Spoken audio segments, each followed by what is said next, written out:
Começa agora o programa 20 Minutos com Breno Altman.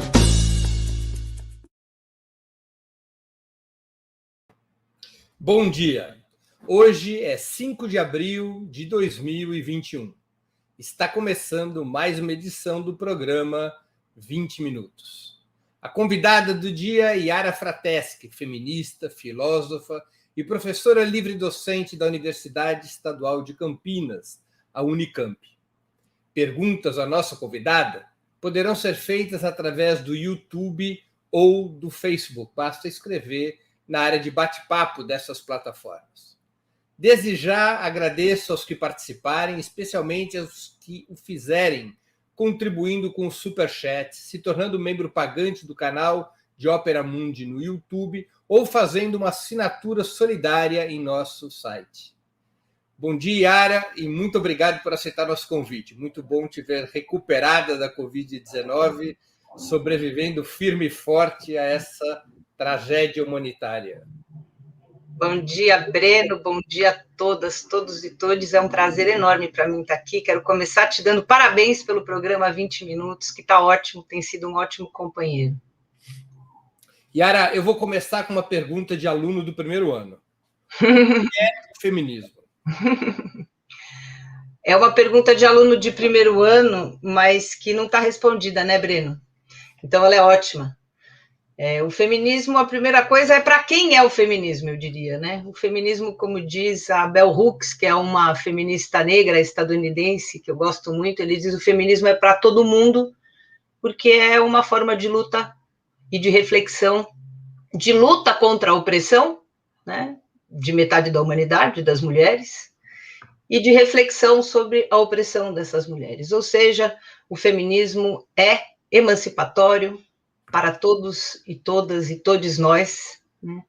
Porque é uma forma de enfrentar, e vem sendo, né, há muito tempo, a gente pode falar um pouco sobre isso hoje, a maneira pela qual as mulheres têm conquistado tudo o que elas têm. O direito a votar, o direito à propriedade, o direito, às vezes, ao seu próprio corpo, os direitos reprodutivos, o direito de participar da política, o direito, enfim, de usufruir, né,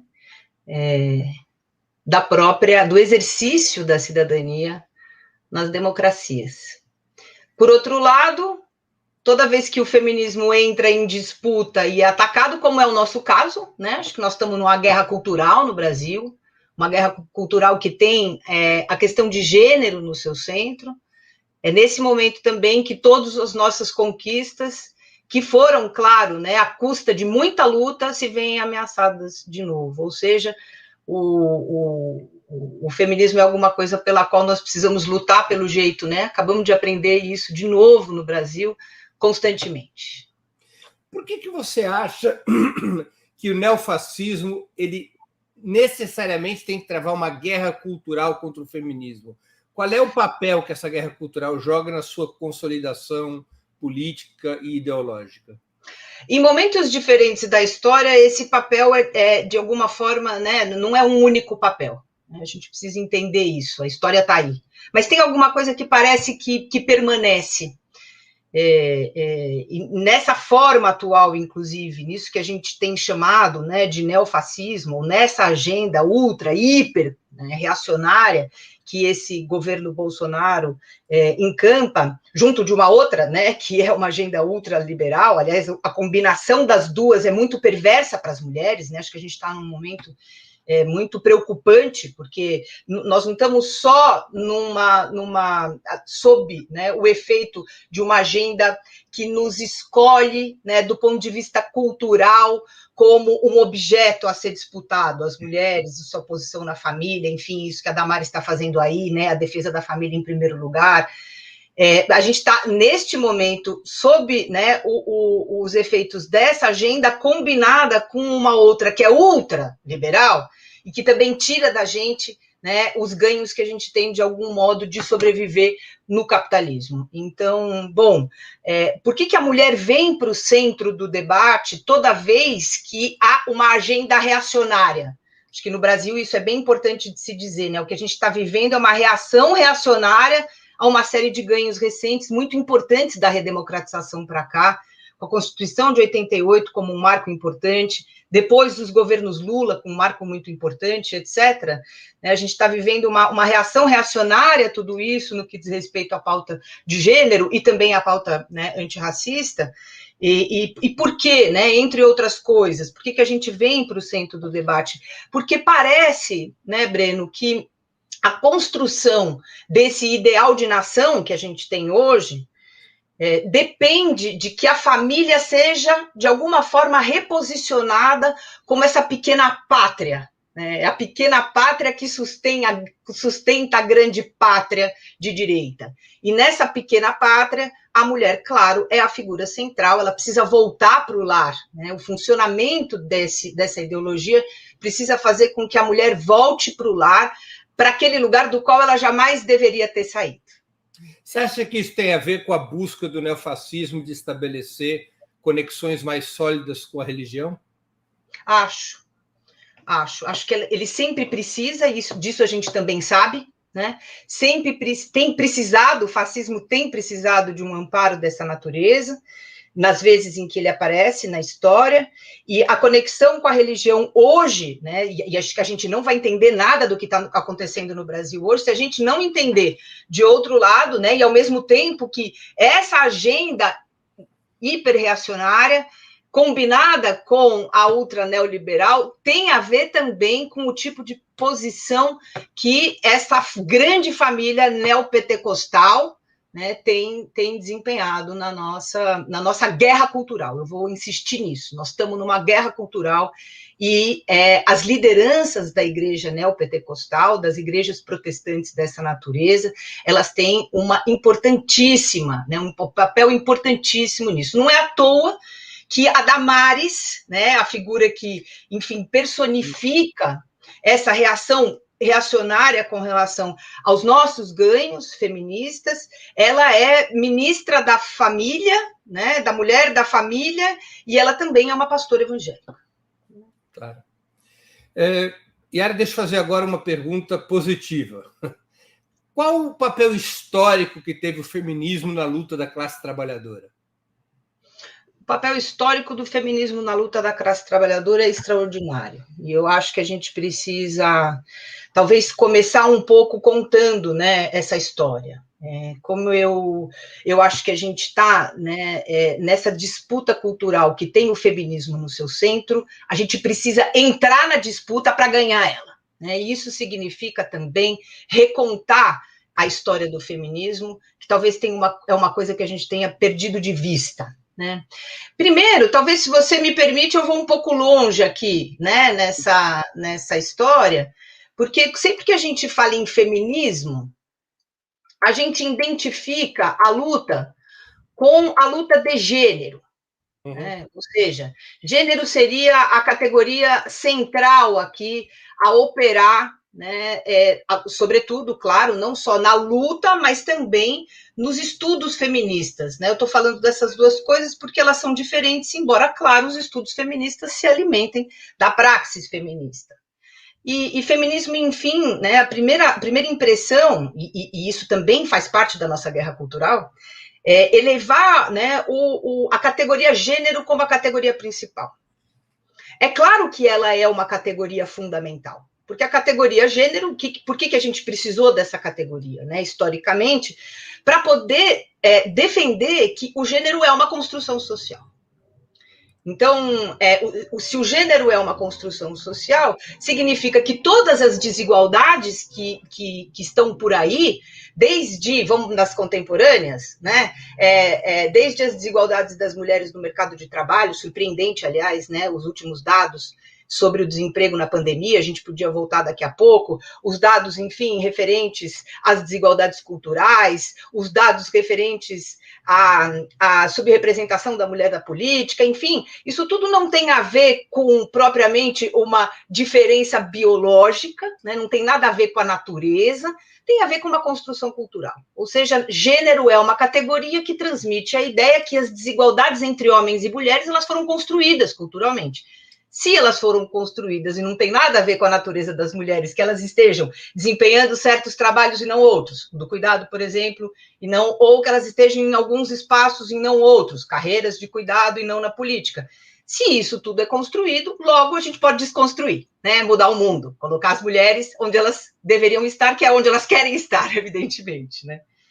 Agora, a categoria gênero sozinha, ela é muito precária. Ela não dá conta do nosso problema. Por que ela não dá conta do nosso problema? Porque se você pegar o gênero e isolar ele como uma categoria social, parece que nós temos alguma coisa como a mulher. Né? E aí a gente, na luta por desconstruir um estereótipo, a gente pode vir a construir outro, né? Porque não há nada como a mulher, uma mulher universal andando, ninguém viu nunca no mundo, né? A mulher, as mulheres estão localizadas socialmente, e isso posto significa que as mulheres estão, né, claro, além de estarem, a opressão que elas sofrem, além de ser, né, decorrente do fato de que há uma série de preconceitos e estereótipos de gênero, também tem a ver com o fato de que elas estão localizadas na sociedade capitalista de acordo com a classe, né, que elas...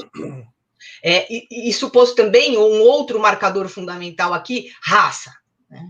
Então, o feminismo tem uma grande... Eu vou começar desse momento, né, porque eu acho que a gente pode voltar para o começo do século passado, que é um momento muito importante, né, do feminismo na luta das mulheres da classe trabalhadora, que é, né, o momento em que se percebe, talvez eu acho que uma das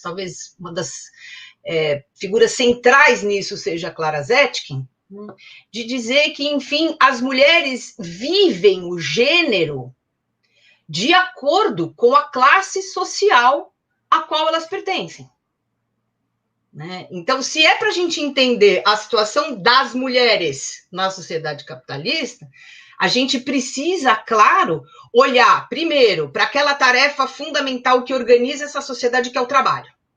Então, não dá para separar a questão de gênero da questão das mulheres da classe trabalhadora. E por que isso é fundamental? Qual é o ganho extraordinário, né, da análise da Zetkin aqui? Né? É justamente o de dizer que essa experiência de ser mulher varia conforme a classe.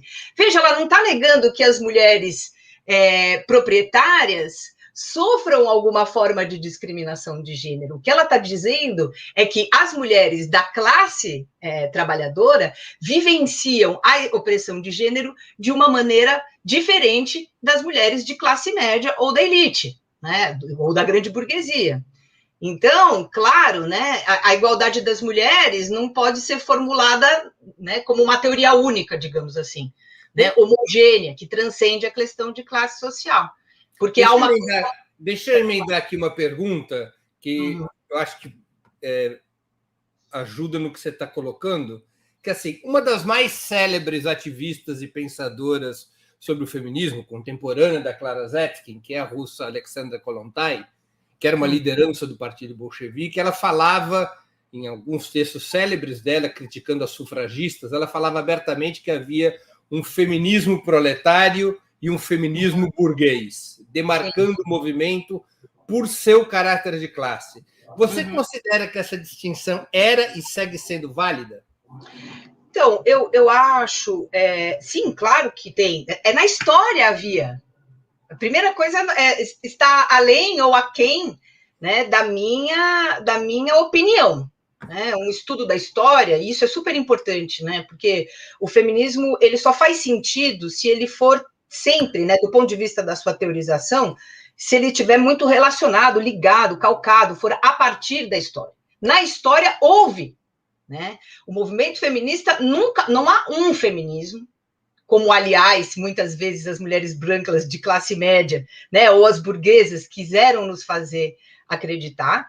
Né? Então, houve, sim, né, desde muito cedo, uma disputa, e ela está bem clara do século XIX em diante, entre concepções diferentes da luta pela emancipação da mulher, travadas pelas mulheres da classe trabalhadora e aquelas vinculadas, né, a Revolução Russa, sem dúvida alguma, e outras que foram pautas levadas por mulheres de classe média, ou de classe média, enfim, as burguesas, se quiser, né, em outros contextos, em outros lugares.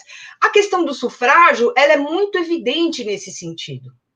É muito interessante estudar isso, não só do ponto de vista da diferença que havia, né, na percepção, e a Kollontai é ótima para isso, a Zetkin também é boa para isso, né, na percepção que havia das mulheres distintas sobre que tipo de ganho o sufrágio traria, porque elas viam, né, a disputa pelo sufrágio, que começa num círculo de mulheres burguesas, elas viam esta conquista de maneiras diferentes.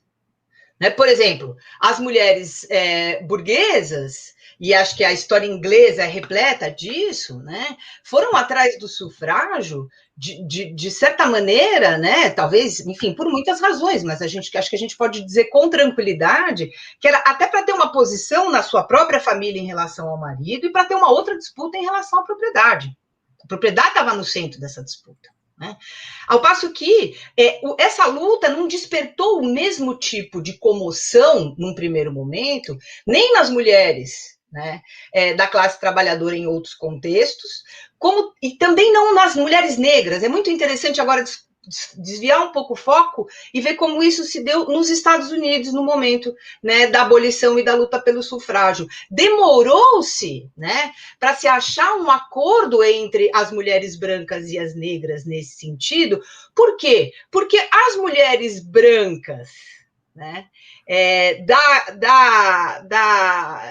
das classes economicamente abastadas levaram a luta em seu próprio benefício.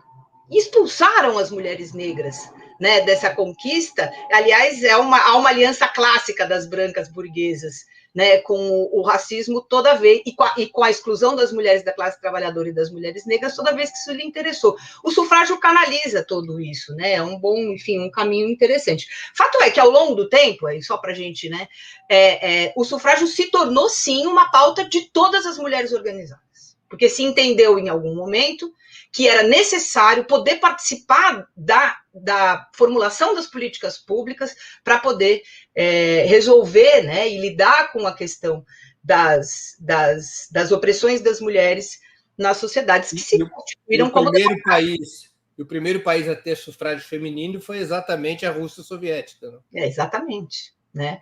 Muito antes da gente, e isso é um vexame completo. Né? A questão é o que se fez com esse sufrágio das mulheres na Rússia soviética, que é uma outra questão, claro, que a gente pode discutir também. Yara, te faço uma pergunta aqui mais ampla. É possível a emancipação da mulher dentro do capitalismo? Ou o feminismo, para ser consequente, teria de ser necessariamente socialista? Olha, o feminismo, para ser consequente, ele precisa ser anticapitalista. Hoje ele precisa ser anticapitalista. O que em grande medida, né, o que se está disputando teoricamente hoje, agora mesmo, né, acho que é bem um dos termos mais importantes, a meu ver, do debate contemporâneo, é qual é o sentido desse anticapitalismo.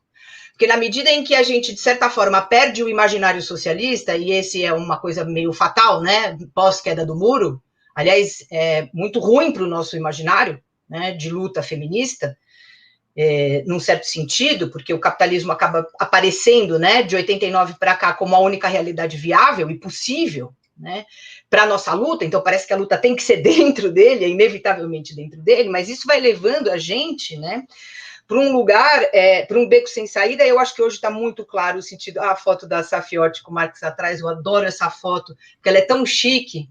Enfim, a gente pode voltar para cá.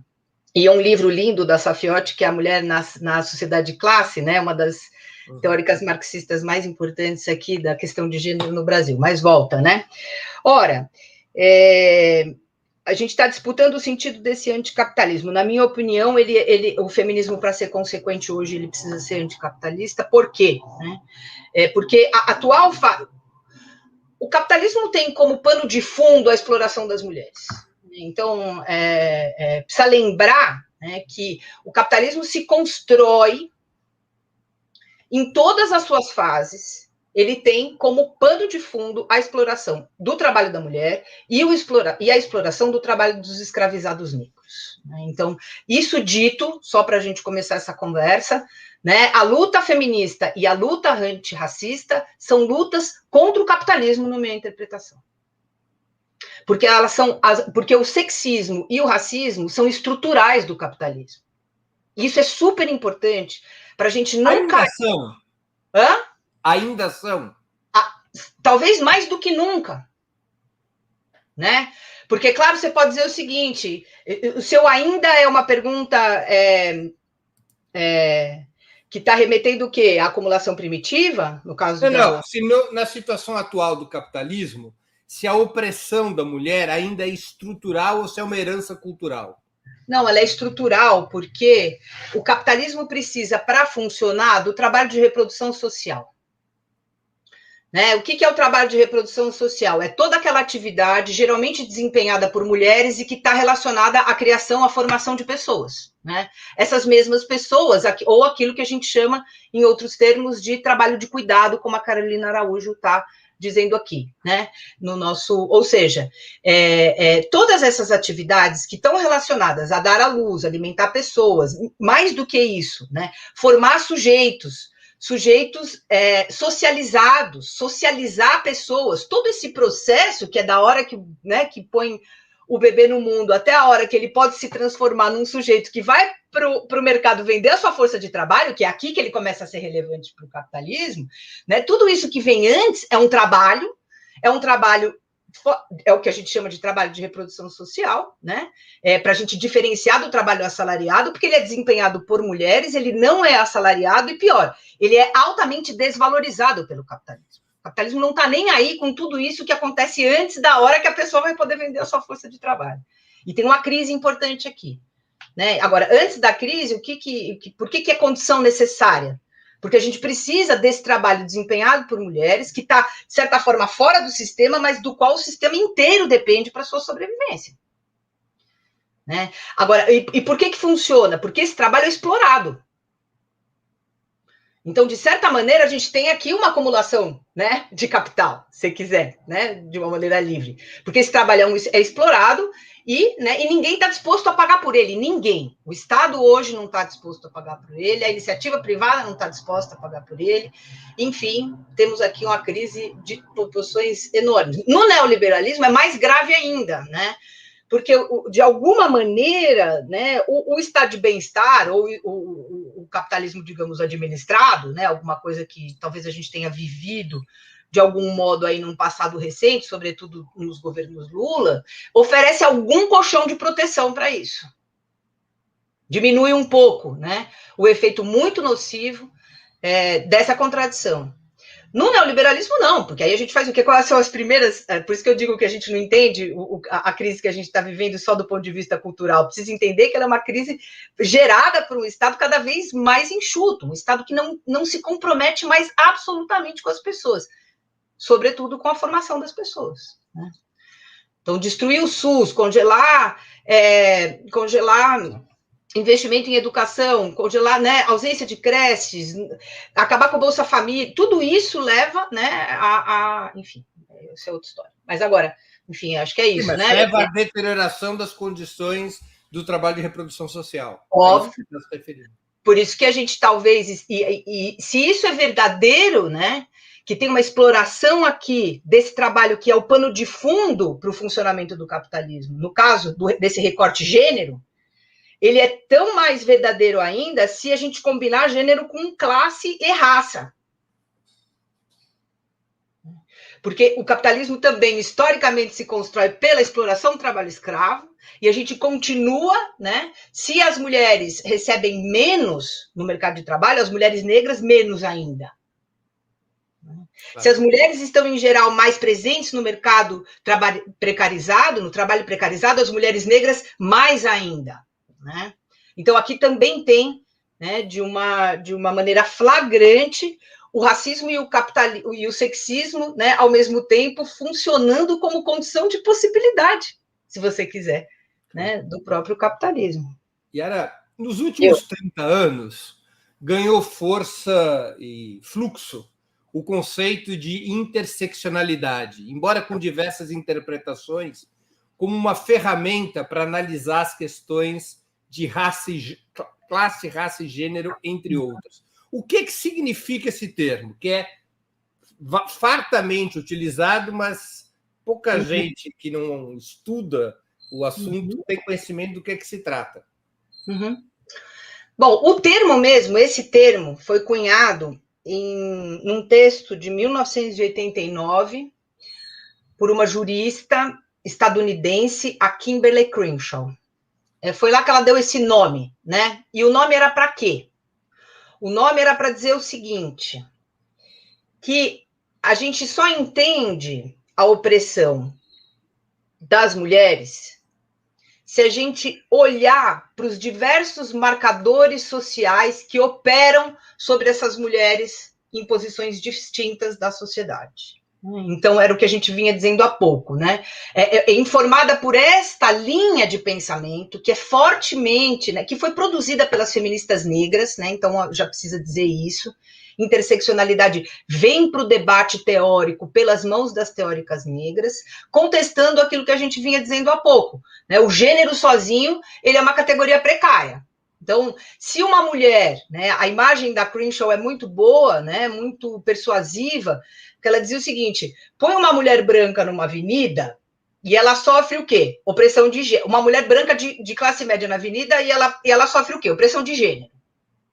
Agora, põe essa mulher, uma mulher negra na avenida, pobre, e ela sofre o quê? Opressão de gênero, de raça e de classe. Ela está interseccionando, né? Ela está num lugar sobre o qual incidem essas três opressões. Então, originalmente, o conceito vem para falar daquilo que aí é interessante ver, porque a Angela Davis, um pouco antes, já estava falando exatamente a mesma coisa, embora ainda não de posse propriamente do nome do conceito. Ela dizia assim, ó, as mulheres negras sofrem um triplo grilhão da opressão. Triplo grilhão é o que está no título do famosíssimo Mulheres, Raça e Classe. Né? Então, é isso que quer dizer interseccionalidade. A gente precisa olhar para as mulheres conforme as posições sociais que, de fato, elas ocupam e prestar atenção nisso. Era, então, uma contestação, né, dessa hipervalorização da categoria gênero, que foi uma realidade nas lutas e na teoria das feministas brancas. Então, é aqui que a disputa começa. Né? Me parece, de fato, um conceito muito interessante, né? E ele é, de fato, uma ferramenta potente para a gente no Brasil, que é um país, além de profundamente sexista, racista e devastado, né? Pela desigualdade de classe. E diversos marxistas criticam o conceito da interseccionalidade e criticam o que seria, aos olhos dessas pessoas, um alinhamento horizontal entre classe, gênero e raça, considerando que esse alinhamento horizontal seria a porta de entrada para a fragmentação sectária do movimento da classe trabalhadora em múltiplas identidades, fora da lógica anticapitalista. Para esses críticos, deveria imperar a questão de classe, subordinando as demais referências de identidade. Qual é a tua opinião acerca dessa polêmica? A minha opinião é que ela está muito mal encaminhada.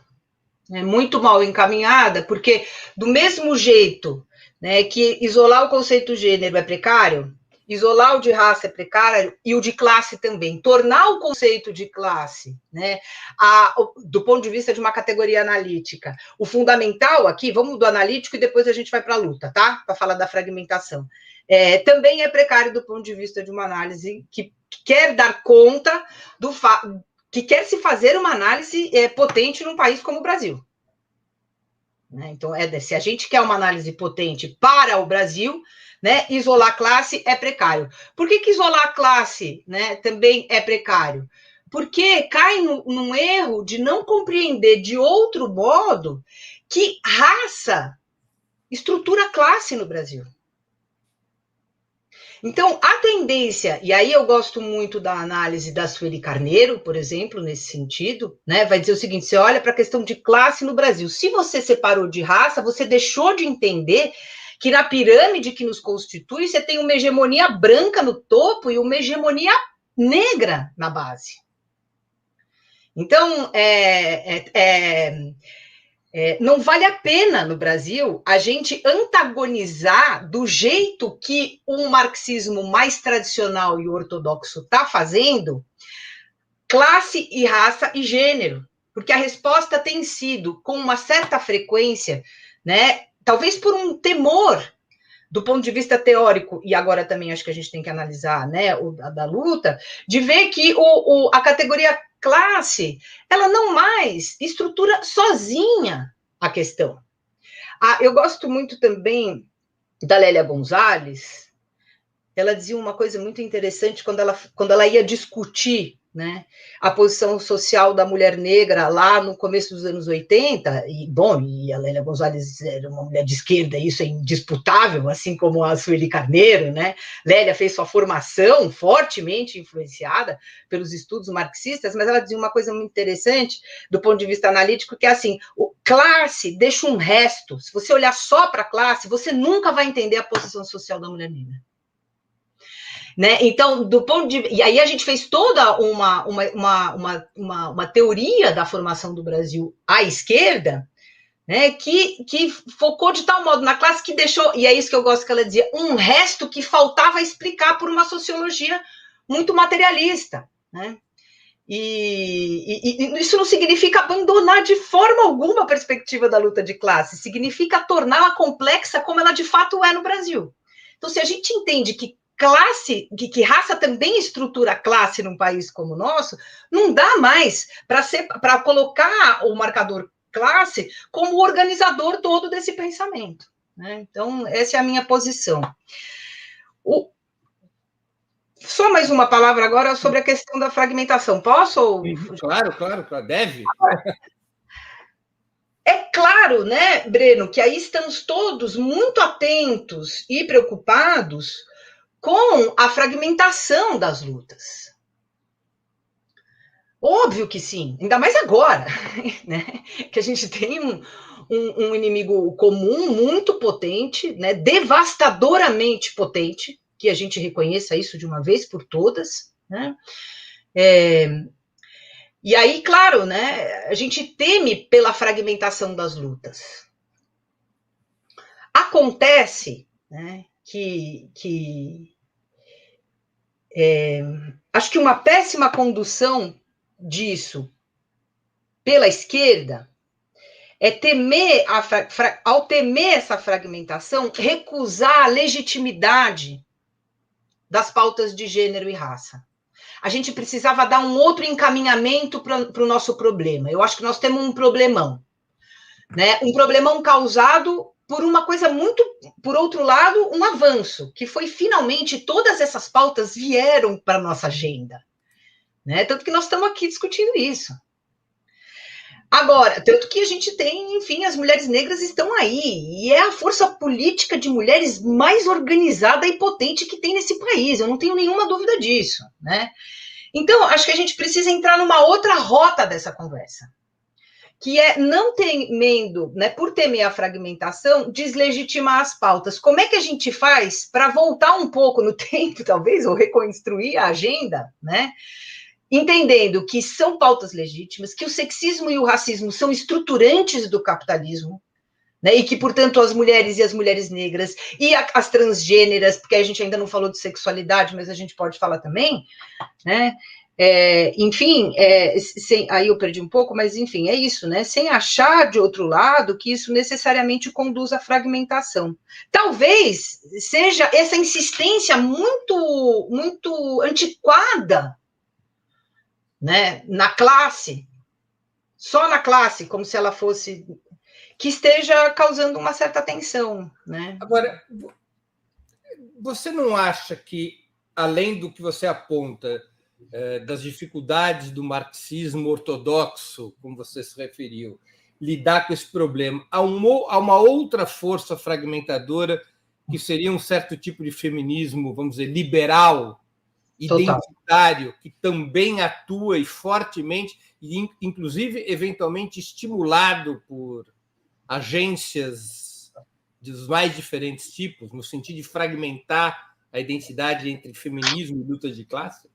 Com certeza, né? Por isso que eu acho que vale a pena voltar para o começo da nossa conversa aqui nessa rodada, que foi o seguinte: se eu entendo que o feminismo hoje, né, ele é necessariamente anticapitalista, seja lá qual é a coisa que vai surgir depois daí, né? Ele é crítico do capitalismo, em primeiro lugar. Veja que, né, aceitar, né, racismo e sexismo com classe não significa negar isso, pelo contrário. É o contrário disso, né? É para reforçar o alcance dessa nossa contraposição ao capitalismo neoliberal. Então, né, é evidente que todo feminismo apoiado nos indivíduos, ele não nos interessa. Né? Esse feminismo do empoderamento individual, é o feminismo do eu sou, eu faço, eu aconteço. Esse feminismo, ele é o feminismo só jurídico, né? Esse feminismo de Hollywood. Esse feminismo de Hollywood, que tem muitas coisas importantes, porque toda vez que a gente se organiza para lutar contra a violência sexual, a gente está fazendo uma coisa fundamental. Não, eu estou me referindo aqui não aos casos da violência, mas os filmes em que aparecem mulheres que são bem-sucedidas. Isso, essa figura, né, da mulher empoderada, da figura extraordinária, que rompe com todos os laços, essa self-made woman, né, isso aí não serve para nada para a gente, pelo contrário, é evidente que isso tá... Por quê? Porque nesse sentido é liberal, né, porque está todo calcado na imagem de certas indivíduas extraordinárias. Claro, né, na meritocracia feminista. Totalmente, é uma meritocracia feminista e que serve muito, né, para CEOs, serve, enfim, para empoderar mulheres já empoderadas, né, evidentemente. Então, não serve nada do ponto de vista das mulheres da classe trabalhadora, não serve nada para as mulheres que sofrem o racismo cotidiano no país. Então, por quê, né? Agora, uma coisa que eu acho importante também, né, é o cuidado com a palavra identitário. Eu também estou bastante incomodada com a maneira como esse identitário virou um palavrão, né? Menos pelo próprio, enfim, pela própria palavra, que ela ganhou um sentido diferente no Brasil do que ela teve nos Estados Unidos, por exemplo, mas pelo que está por trás. Porque, Breno, todos nós temos identidade, né? Todos nós somos... eu sei que, enfim, temos identidade e subjetividade, por mais que doa. O que é isso? Que nós somos as identidades não são propriamente individuais, né? As identidades são formadas em situações de sociabilização. Então, as pautas identitárias, elas dizem respeito, lá na sua origem, na hora que a coisa surge, né, elas dizem respeito a reivindicações levadas adiante por pessoas pertencentes a grupos alienados dos processos democráticos. Né? Então, a identidade, ela não é de um indivíduo, isso absolutamente é uma coisa que só na teoria a gente consegue separar o indivíduo da sociedade. Mas quando a gente dizia são pautas identitárias, são pautas, as mulheres estão dizendo o seguinte, a minha identidade, a minha subjetividade enquanto mulher, ela é desprezada, né? A gente constrói uma sociedade com padrões de sociabilidade que despreza essas identidades, é isso que quer dizer, como das mulheres negras, como das pessoas transgêneras. Ora, só que alguma coisa aconteceu que muito rapidamente a direita no espectro ideológico, né? O mais à direita e mais à esquerda se organizaram imediatamente contra. Com a direita eu não estou nem aí. Quer dizer, claro, lá fora a gente briga com eles. Aqui dentro, entre nós, é o seguinte.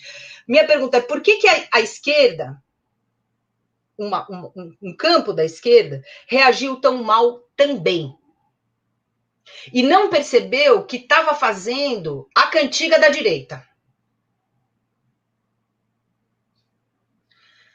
Porque é para Damares que não interessa as identidades das mulheres e das mulheres negras e das pessoas transgêneras. Para a gente interessa profundamente, porque são identidades desprezadas, maltratadas, violentadas. O país é o quinto país, o Brasil é o quinto país mais perigoso do mundo para as mulheres. Olha aí, o Brasil é o país de Marielle Franco, o Brasil é o país de Isa Pena, que o deputado acha que pode passar a mão no seio dela no plenário e que tudo bem.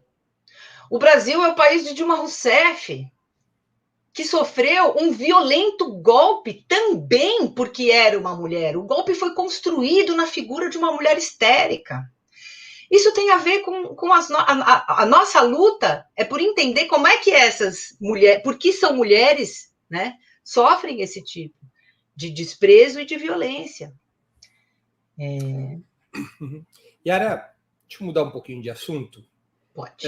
Você acha que é uma coincidência ou uma relação causal que o país no qual provavelmente tem maior peso a teoria da interseccionalidade das múltiplas opressões, que são os Estados Unidos, seja também uma nação que jamais conseguiu construir um partido de massas da classe trabalhadora, mesmo nos ciclos de auge das lutas sociais?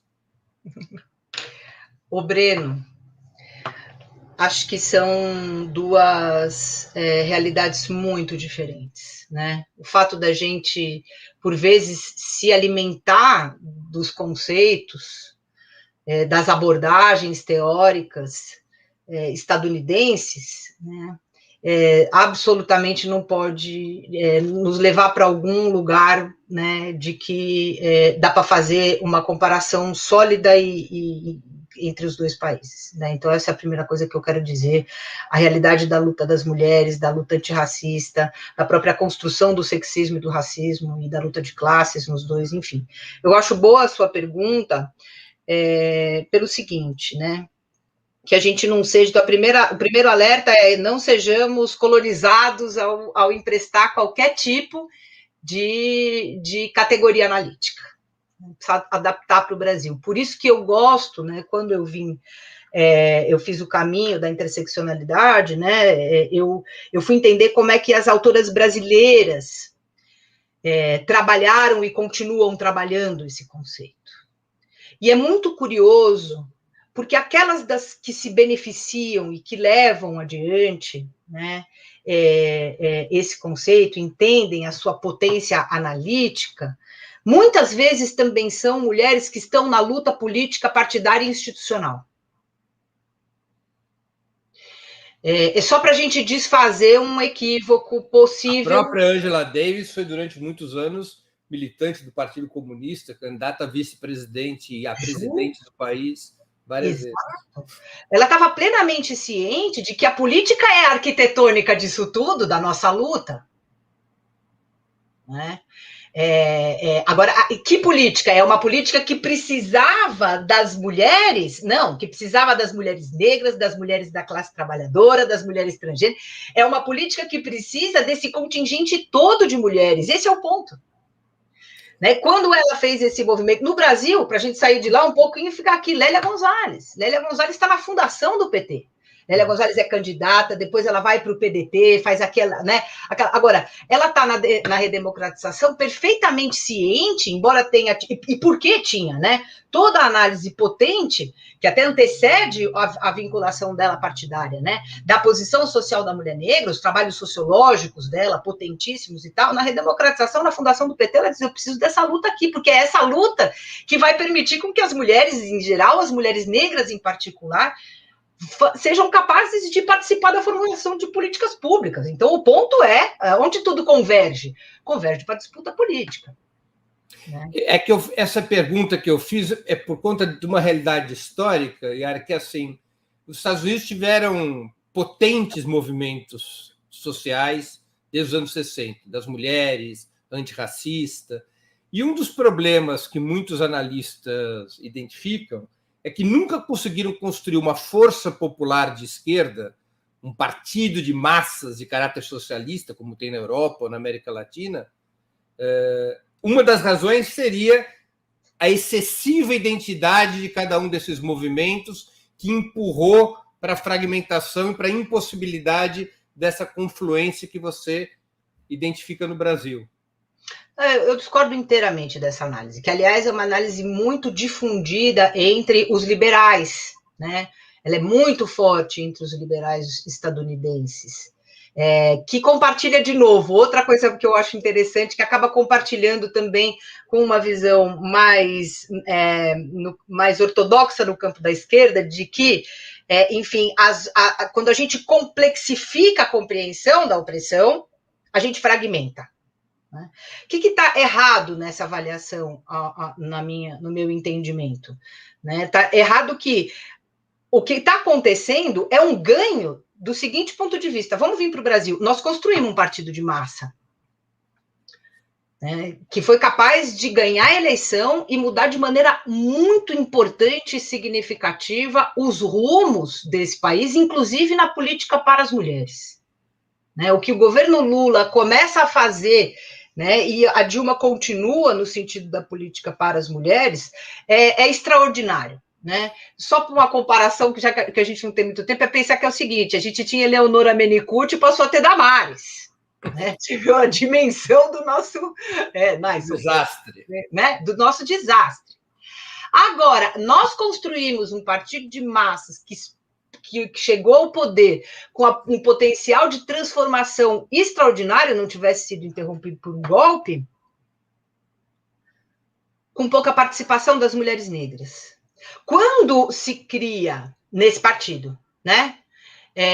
Quando se cria, e tudo bem, a gente estava num caminho. Por quê? Porque, por exemplo, algo fundamental é a criação das 2 secretarias, né, pelo Lula, de mulheres e a CEPIR. Quando se cria a CEPIR, as duas, você fala o quê para os movimentos? Fala, vem para cá participar da nossa formulação de política, né? A gente pode ficar imaginando o que teria acontecido se a gente tivesse continuado nessa toada por mais um tempo. A gente estava com o quê? Com um ganho muito importante. Então, não estou fazendo uma crítica, estou dizendo o seguinte: começamos a fazer algo, mas ainda naquele momento, na hora em que a gente foi interrompido, ainda muito precário do ponto de vista da participação das mulheres negras e dos homens negros. Então, não vale o argumento de que, né, tematizar e trazer para o primeiro plano da nossa luta e da nossa disputa as pautas das mulheres negras causa fragmentação. É o contrário. Né? É absolutamente o contrário. Por quê? Até porque é o seguinte: a menos que a gente esteja disposto a concordar que elas fiquem mesmo de fora dos processos.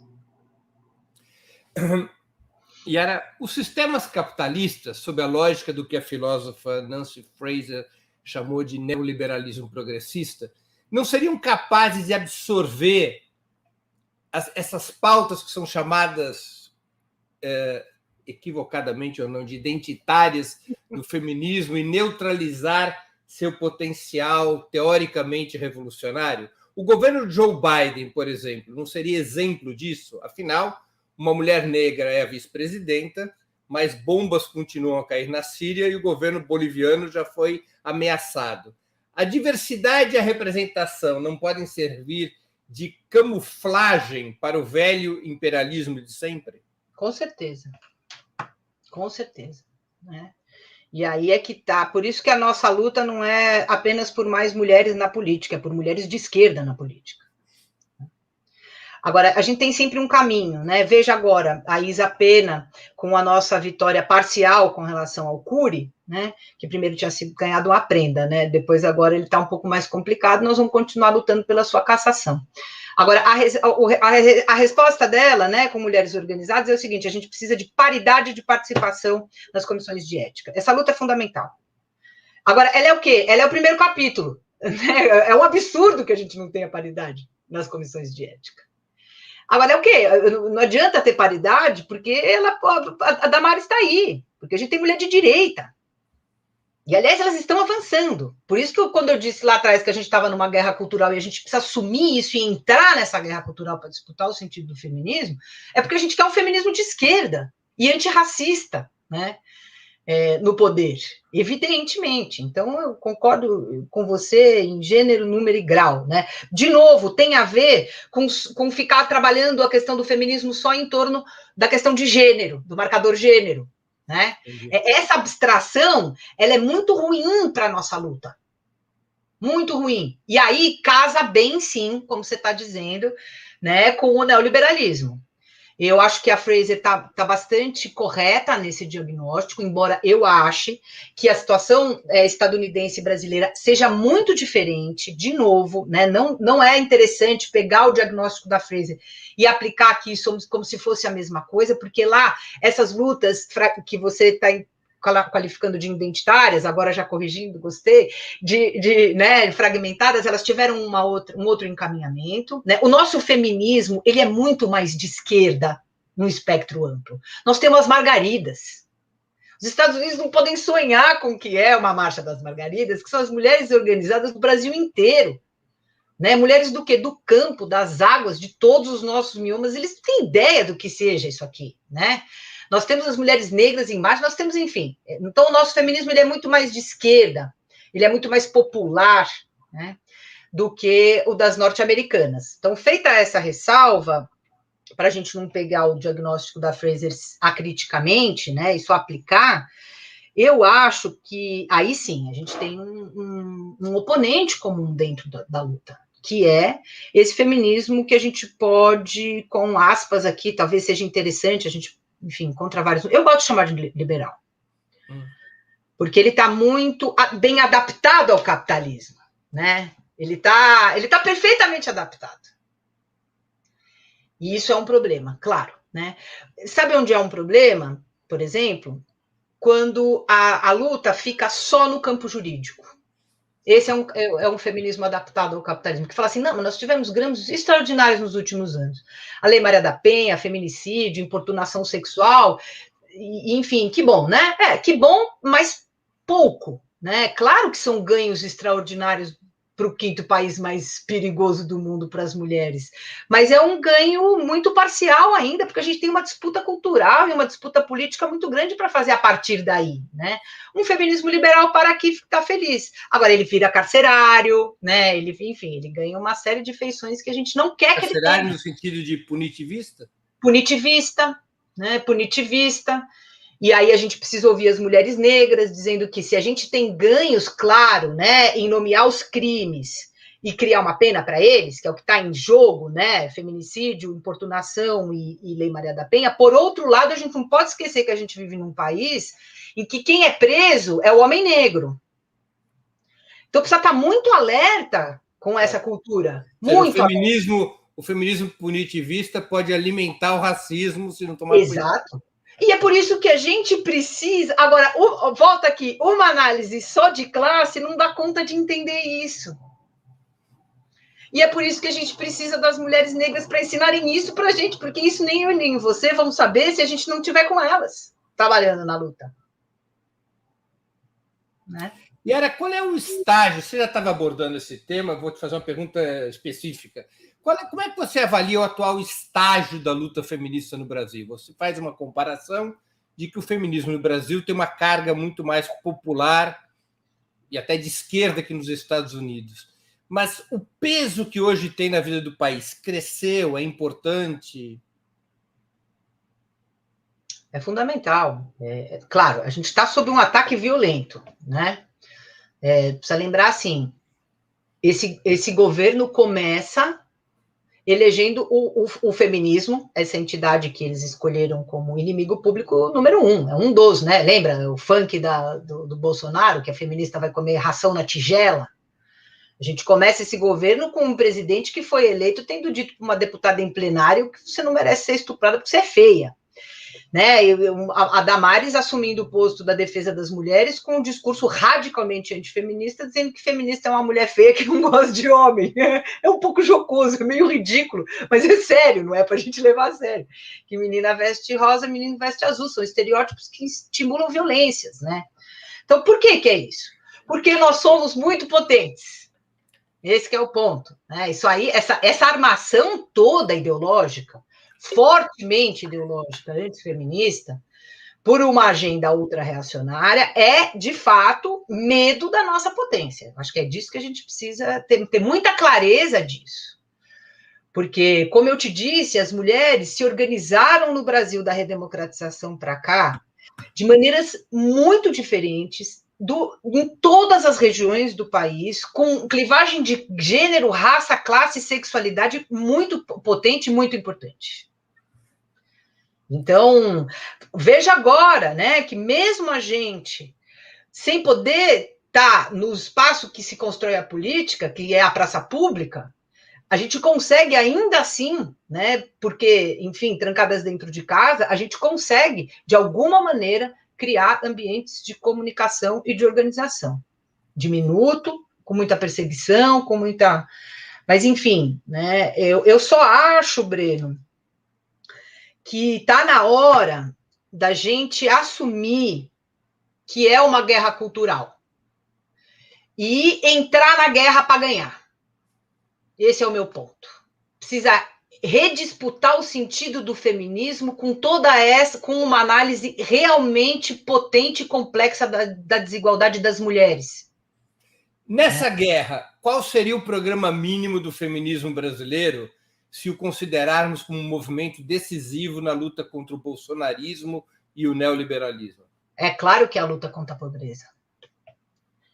É claro que é a luta contra a pobreza. A primeira coisa é a proteção, né? Agora, a luta contra a pobreza, desculpa, trava-língua, dada a sua urgência absoluta, né? Assim, olha aqui, a luta agora, né? Estou falando no calor da hora. A pandemia causa uma situação muito grave para as mulheres. Contingente de mulheres fora da força de trabalho é maior do que os homens, de mulheres negras maiores ainda, o último DIEESE é assustador, né?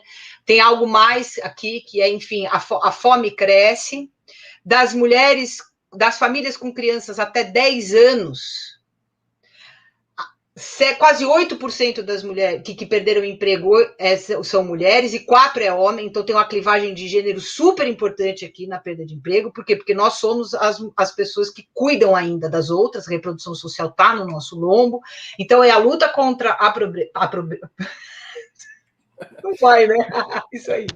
A miséria, pronto, que aí não dá trava-língua. A luta contra a miséria, né? E a proteção do trabalho de reprodução social. Agora, veja como isso é urgente, mas, ao mesmo tempo, é contra a violência, porque a pandemia também significou uma escalada absurda de violência. A gente tem taxa de feminicídio crescendo 100% em São Paulo. Tem estados em que cresceu mais de 200%. 200%, estou falando de São Paulo, né? Então, veja, é isso. De um lado, está vendo como o mais urgente é muita coisa? Por que o mais urgente é muita coisa?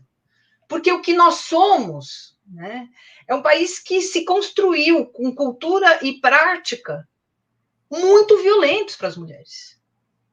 Então, as mulheres são mais pobres, as mulheres recebem menos, as mulheres... são vítimas de violência, né? Um estupro a cada... Não vou nem falar esses números, que eles acabam comigo. Né? É o país de subrepresentação feminina. Aí a gente vai complexificando a coisa. Mas é claro, né, que a primeira coisa sempre é... Você acha que a renda mínima permanente seria uma forma de remunerar o trabalho de reprodução social? Sim, é uma maneira, né? Pelo menos aonde essa contradição impede as mulheres de uma vida minimamente dentro da civilização, se quiser. É por isso que o programa, na verdade, o Bolsa Família, a gente tem que olhar para lá, onde deu muito certo, né? Bolsa Família estava prestes a uma revolução feminista, se quisesse. Demora mais 15 anos fazendo aquilo de uma maneira realmente importante e a gente teria uma chance, né, de uma mudança nessa base, né, nesse lugar da sociedade importante. Há muitas pesquisas sobre isso, eu recomendo fortemente a da professora Valquíria Leão do Rego, minha colega lá na Unicamp, que tem o lindíssimo livro Vozes do Bolsa Família. Né? Porque ali também a gente entende que é o seguinte, quando você faz uma distribuição de renda pela transferência direta de renda, que é o caso do Bolsa Família, né? Porque não dá para esperar, né, Breno? A gente tem esse problema. Então precisa ser transferência direta de renda, e por isso que o renda mínima pode ser.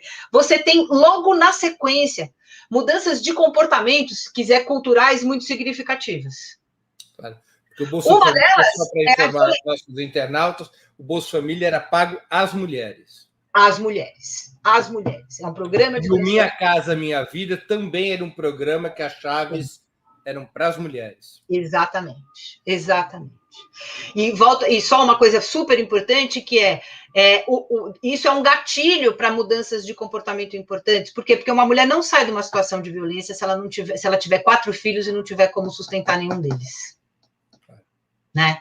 Então, é daqui que parte, sem dúvida. né? Yara, uma última pergunta, que nós ultrapassamos nossa 1 hora, mas essa conversa está tão interessante que daria para render outras tantas.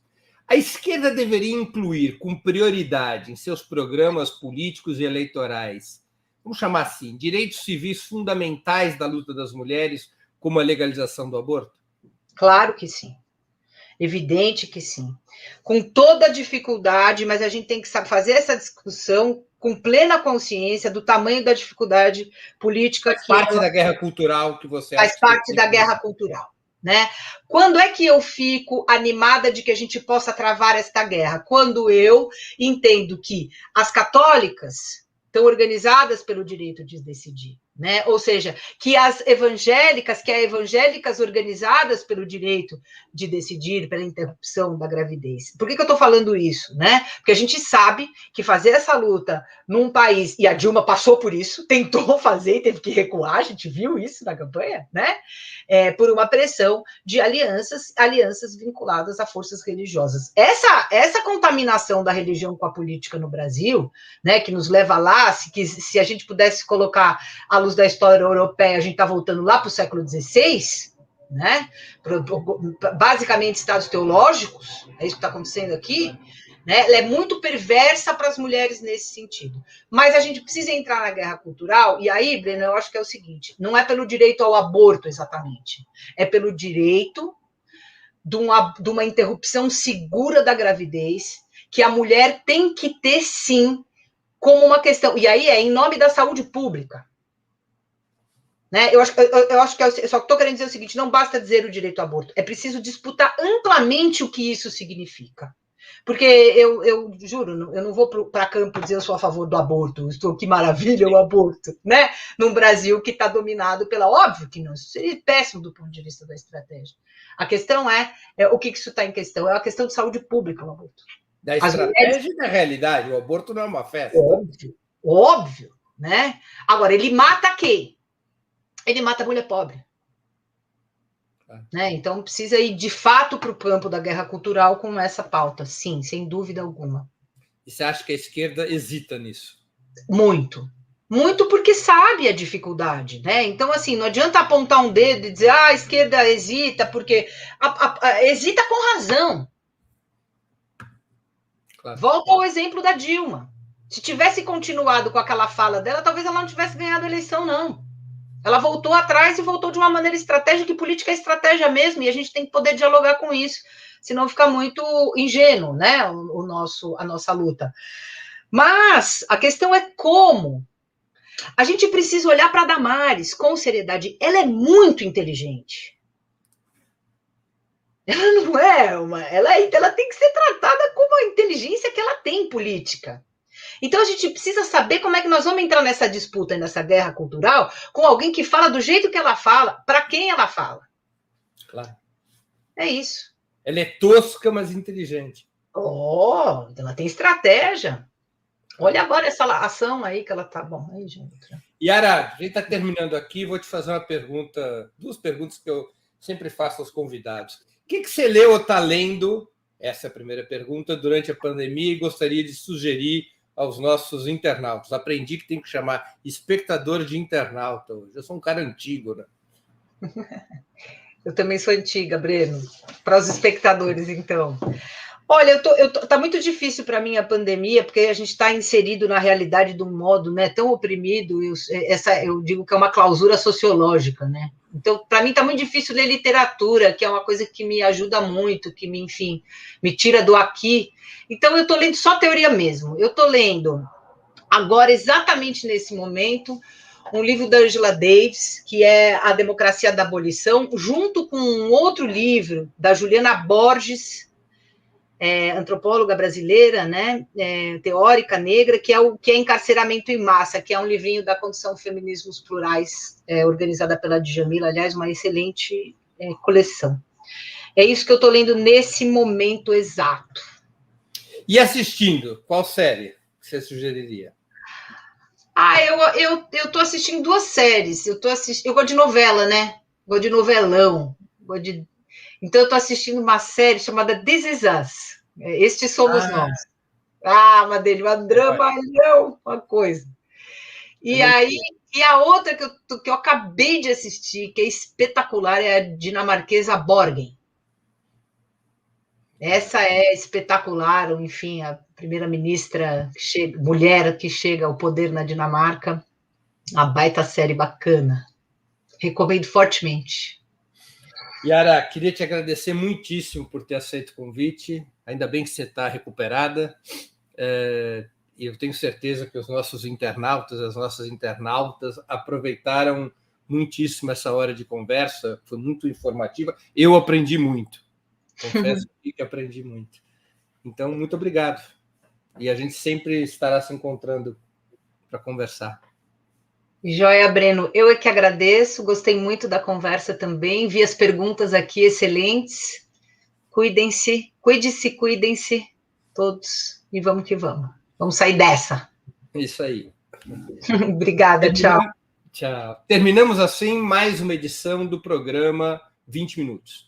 Nossa convidada foi a filósofa e professora livre-docente da Universidade de Campinas, Yara Frateschi. A próxima edição do programa 20 Minutos será amanhã, terça-feira, dia 6 de abril.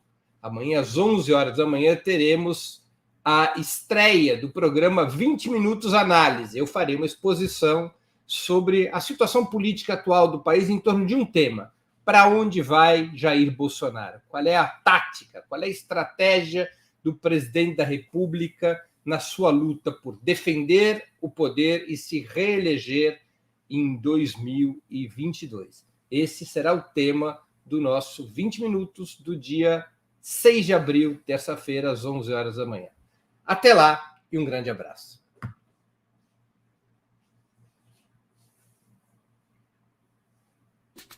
Para assistir novamente esse programa e a outras edições dos programas 20 Minutos, se inscreva no canal do Opera Mundi no YouTube.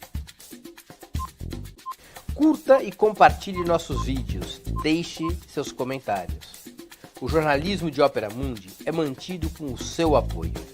Faça uma assinatura solidária em www.operamundi.com.br. Com um pequeno valor mensal, você nos ajuda no desenvolvimento de um jornalismo independente e de qualidade. Obrigado pela audiência e até a próxima.